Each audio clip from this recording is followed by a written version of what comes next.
Mais uma vez, o tema da medicina alternativa ou complementar vai voltar ao canal Todos pela Saúde. Dessa vez eu vou trazer um texto do Carlos Orsi, editor-chefe da revista Questão de Ciência. Chama assim: Medicina Alternativa é o elefante na sala da pandemia. No início do artigo do Carlos, ele traz uma contradição da OMS.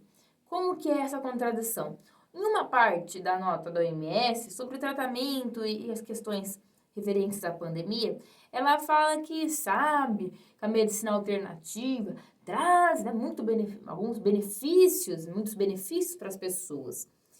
E aí, depois de algumas frases adiante, ela fala, mas tem um perigo de colocar as pessoas, fazer as pessoas usarem tratamentos, remédios que não foi utilizado um estudo robusto, não foi feito um estudo robusto, não foi analisado direitinho. Então, isso é perigoso. Então, essa contradição que ele começa o texto, mostrando, pera lá, a medicina alternativa traz benefícios ou é perigosa? Porque a OMS está falando, aquilo que não tem um estudo robusto é perigoso. E ela termina a nota falando, não é para usar nada que não tenha justificação científica e que não tenha um estudo científico.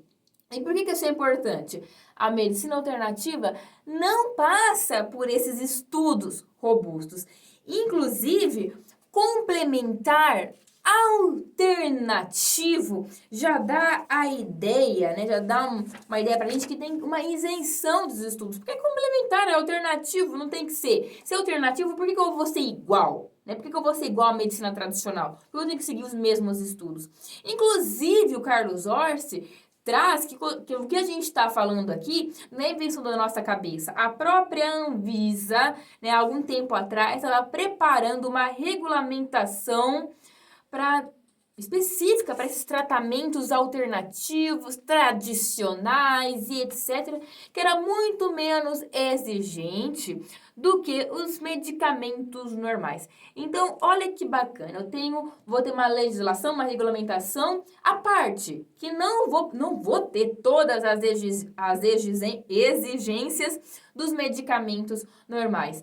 Por quê? Que se a medicina alternativa fosse tão boa assim, ela deveria passar pelo crivo que os outros medicamentos passam. Ela não é tão boa assim? Por que não é submetida como um AS é submetido, como outros medicamentos são? Por que eu não vou testar o medicamento? Se é justamente tão bom como os defensores da medicina alternativa falam que é, vamos testar? Vamos testar. Qual que é o problema de testar? Mas aí, o Carlos Orsi lembra que o que eles querem fazer é colocar em prática a episteme. E antes de eu explicar esse probleminha, ele lembra de quem? Da Nise Yamaguchi, uma das principais proponentes do uso da cloroquina, amiga aí do Bozo, foi lá várias vezes fazer reuniãozinha com ele. Então, ela tem um currículo recheado de trabalhos com terapias como homeopatia, reiki, medicina antropofósica. Mas que caramba é isso? Todas consideradas integrativas e complementares, beneficiárias usuais do argumentos das diferentes epistemes. O que é episteme? É quando esse pessoal da medicina integrativa, complementar, alternativa, ele fala, olha, a medicina dita ocidental, ela tem um paradigma que é diferente. A gente tem uma outra episteme, Esse paradigma da ciência ocidental é apenas um modo de saber, uma narrativa em pé de igualdade com a experiência vivida dos povos, tradições orais, a vivência cotidiana dos médicos, dos xamãs ou benzedeiras no trato dos pacientes. Então, o Carlos teve até uma preocupação de colocar aqui, no trato dos pacientes, Porque antes de falarem que a gente está querendo impor a nossa narrativa em cima de qualquer outra, pera lá, mas em relação ao quê? ao tratamento dos pacientes. Não pode falar que a sua ideia, igual ele coloca aqui, né? A vivência de alguém, a tradição oral, né? A experiência vivida dos povos, não dá para colocar em pé de igualdade com esse paradigma aí que eles gostam de chamar da ciência tradicional no tratamento aos pacientes. Não tem o mesmo pé de igualdade, porque a gente faz estudo e mostra, a ciência tradicional está falando, cloroquina mata mais. E aí, a vivência de alguns médicos, cloroquiners e cloroquíneos, está falando, mas a minha vivência... Mas no meu hospital, eu tô dando esse remédio e não tá matando ninguém. Eu parei de dar só para 2 pacientes. Ou seja, ele não tá entendendo como a ciência funciona. Novamente, a experiência sua clínica não tem pé de igualdade que a ciência e seus estudos no tratamento de pacientes.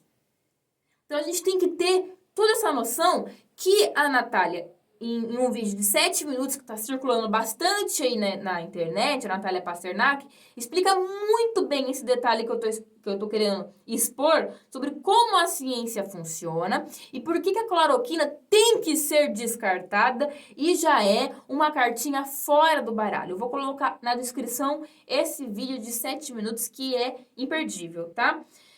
Continuando, eles da medicina alternativa, eles da medicina complementar, falam o quê? Falam o seguinte, que nós somos arrogantes.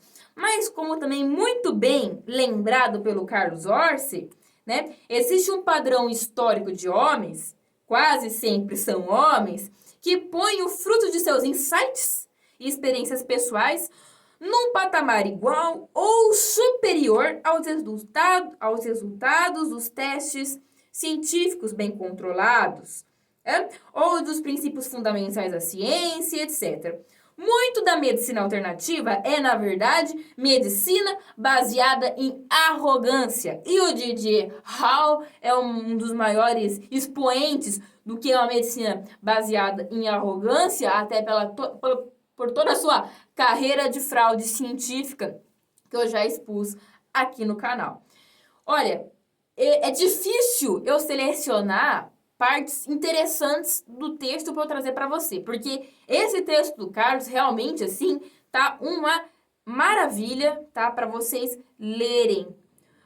Outra coisa, a gente está precisando de pessoas como o Carlos, como a Natália Pasternak, que é a esposa dele, né? Pessoas como aquelas que trabalham no Instituto Questão de Ciência, que batem de frente em pseudociência, porque é uma pseudociência. E, para completar o nosso vídeo, o Carlos, ele fala assim, proponho que uma parte significativa da facilidade com que o relaxamento dos padrões de evidência médica foi abraçado frente à pandemia atual deve ser atribuída à leniência fomentada historicamente pelos movimentos de promoção de terapias alternativas. E eles vão lembrar aqui da OMS, etc. A Natália lembra também do CFM, a sua conveniência aí à homeopatia aqui no Brasil. Então, aliás, pessoal, eu conheci a Natália Pasternak na SBPC aqui, quando tinha um dos palestrantes numa palestra de ciência, passando um pano, um rodo, puxando assim, uma água bem assim ensaboada, encardida, passando um pano bom para homeopatia dentro da universidade. Porque a gente estava discutindo, mas espera lá, se a universidade deve falar de ciência, por que eu tenho homeopatia para cursos de medicina, para cursos de veterinária, né? Como é que funciona isso? A gente deveria começar a colocar os pingos nos is, como o Carlos fez. E ele lembra no final do texto que a OMS bateu o martelo e falou, não é para usar. E foi uma nota também mandada para a África, porque lá tem muito essa medicina tradicional. E eu tenho um médico que acompanha o canal, que fala comigo, que ele é da Angola. É da Angola? É. E ele conta para mim como que é difícil para eles, porque nas TVs locais, eles vão todos os dias com uma cura, com um chá novo, e que isso tá atrapalhando o trabalho dele como um médico. Então a OMS faz essa nota para a África para explicar, olha, tem que ter estudo baseado em evidência, a gente não pode sair dando um remédio ou falando que tem uma cura se não tem. Por quê? Porque a gente está vendo aí o resultado, pessoal. A gente está vendo, insistiram tanto na cloroquina, fizeram estudo com 90 mil pacientes e viram que quem tomou hidroxicloroquina, além de não melhorar, morreu mais. É assim que funciona. Imagina se a gente tivesse dado homeopatia fazer um estudo, para pegar Covid, né? Um grupo vai dar homeopatia, outro grupo placebo, outro grupo bênção. É capaz do grupo que recebeu a bênção viver mais. Não é assim que a ciência funciona. E ele lembra aqui que ficou muito nítido quando a gente tem um problema, como uma pandemia na nossa mão, qual é a ferramenta que nós temos que utilizar quando nós pensamos em tratamentos de pacientes. Quais são as ferramentas que nós devemos utilizar quando nós pensamos em tratamentos no Sistema Único de Saúde? Também abordei esse assunto aqui no meu canal sobre você, eu, estamos pagando água com açúcar que não trata nada para pacientes no SUS. Medicina alternativa está sendo aceita no SUS. O SUS, todo mundo sabe o problema que a gente tem com falta de dinheiro. Nós não temos dinheiro para queimar e jogar no vaso sanitário. Não temos. E uma pandemia mostra isso. No Brasil, faltou EPI, faltou uma máscara. R$1 é uma máscara, pessoal. Aliás, são várias máscaras de TNT, R$1. Que eu vou gastar com remédio fajuto, que eu vou pagar o funcionário, vou pagar o médico que vai prescrever, a luz, o ambiente, consultório.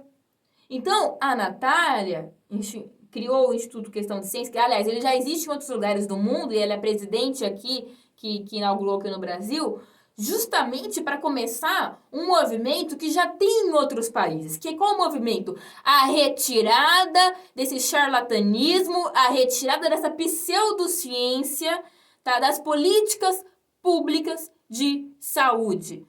Só que é o seguinte, os médicos têm que parar com essa mania de passar a mão. Ah, Mariângela, isso, fulano ou ciclano.